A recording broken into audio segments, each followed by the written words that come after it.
আজকে যদি বিজেপি বলে যে মাসিক 10,000 টাকা করে দেবে, ভোটটা তাহলে কাদের পক্ষে যাবে? তৃণমূল না বিজেপি? সেটা জনতা বিচার করবে।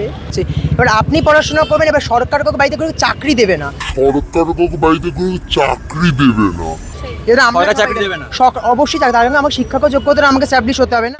আজকের সমাজে দাঁড়িয়ে 1500 টাকা একদম কিছুই না। রাজ্য বাজেট পেশ করা হলো। রাজ্যের মুখ্যমন্ত্রী মমতা বন্দ্যোপাধ্যায় যুব সমাজের জন্য নতুন একটি প্রকল্প নিয়ে আসলেন। নাম দেওয়া হলো বাংলার যুবসাথী, যেখানে 21 থেকে 40 বছর বয়সী যুবক যুবতীরা 5 বছর ধরে মাসিক 1500 টাকা করে পাবেন। অন্যদিকে দাঁড়িয়ে ভোট আসলেই কেন এইগুলো আসে সেই নিয়ে কিন্তু একাধিক প্রশ্ন যাচ্ছে। বাংলার যুব সমাজ বিভিন্ন দল নির্বিশেষে তারা কি ভাবছে, এই প্রকল্প ভোট ব্যাংকে কতটা লাভ দেবে তৃণমূলকে, বা তৃণমূল ব্যাকফুটে বা যেতে পারে কিনা, সেই বিষয়গুলোকে সামনে রেখে ঘুরবো বিভিন্ন কলেজ, জানবো সেখানকার স্টুডেন্টরা কি বলছে এই নতুন প্রকল্প নিয়ে। বৃহস্পতিবার বাজেট অধিবেশনের শেষ সাংবাদিক সম্মেলনে মুখ্যমন্ত্রী মমতা বন্দ্যোপাধ্যায় জানান, রাজ্যের যুবকদের পাশাপাশি যুবতীদেরও এই ভাতা দেওয়া হবে। যুব সমাজকে কর্মসংস্থানের পথে দিশা দেখাতে বাংলার যুবসাথী প্রকল্পের ঘোষণা করেন তিনি। মূলত বেকারদের জন্যই এই প্রকল্প চালু করছে রাজ্য সরকার। বাজেট নথি অনুযায়ী মাধ্যমিক পাশ করলেই এই প্রকল্পের সুবিধা পাবে বাংলার যুব সমাজ। 21 থেকে 40 বছর বয়সী বেকাররা এই প্রকল্পের জন্য আবেদন করতে পারেন। আবেদন মঞ্জুর হলে সর্বোচ্চ 5 বছর এই প্রকল্পের সুবিধা পাওয়া যাবে। প্রতি মাসে মিলবে 1500 টাকা। তবে প্রাপক যদি রাজ্য সরকারের কোনো সামাজিক সুরক্ষা প্রকল্পের সুবিধা পান, তাহলে এই ভাতা পাওয়া যাবে না বলে জানিয়ে দেওয়া হয়েছে। শিক্ষা সংক্রান্ত প্রকল্পকে এর বাইরে রাখা হয়েছে। স্কলারশিপ পেলেও ভাতা পেতে অসুবিধা হবে না। আর এবার এই সময় লাইভ পৌঁছে গিয়েছিল কলেজ থেকে শুরু করে বিশ্ববিদ্যালয়ের ক্যাম্পাসে। কলকাতার আশুতোষ কলেজের ছাত্রছাত্রীরা নতুন এই প্রকল্প নিয়ে কি প্রতিক্রিয়া দিল শুনে নেওয়া যাক।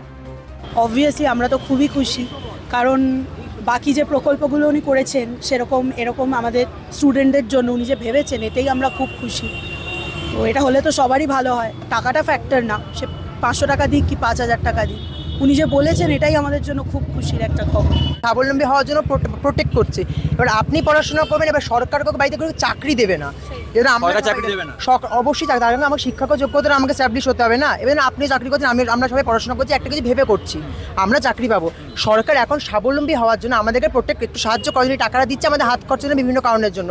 তো এটা খুব ভুল দেওয়া না আমাদের সরকার, আমাদের এরকম এই টাকার জন্য বসে থাকবো। এখন 1,500 টাকা এটা সরকার বলতো আমাদের ভালোবাসা, এই বেশি আমরা কিছু মনে করি না। হ্যাঁ দেখো, আমাদেরও তো অনেক খরচা থাকে না, তো মেবি ঠিক ডিসিশনই নিয়েছে। অবশ্যই এটা ভালো যে মাসে মাসে 1,500 টাকা মানে তো কম না, নিয়ে এসছে মানে নিশ্চয়ই ঠিকই আছে, খারাপ কিছু নেই। অন্যদিকে যাদবপুর বিশ্ববিদ্যালয়ের পড়ুয়াদের বক্তব্য আবার ভিন্ন। তারা এই প্রকল্পকে সামাজিক প্রকল্প হিসেবে গ্রহণ না করে বিষয়টিকে ভোট অন অ্যাকাউন্ট হিসেবেই দেখছেন।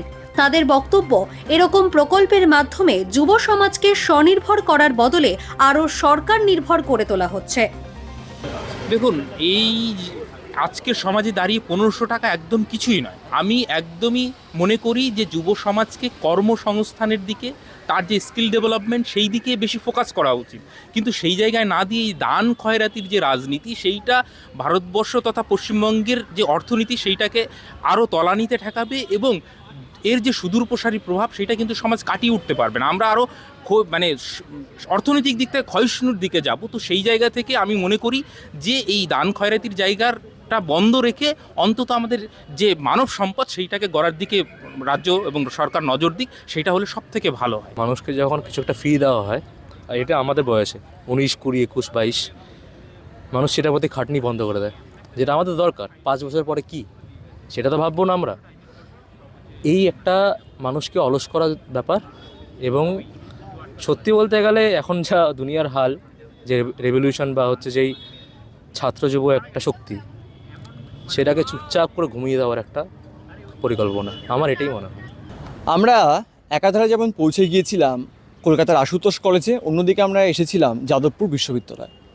দু জায়গার মনোভাব কার্যত আমরা ভিন্নই দেখতে পেলাম, যেখানে যুব সমাজের একাংশ বলছে যে রাজ্যের মুখ্যমন্ত্রী মমতা বন্দ্যোপাধ্যায় সরকার যে সিদ্ধান্ত নিয়েছে এই যুবক যুবতীদের জন্য যুবসাথী, তা একদম ঠিক।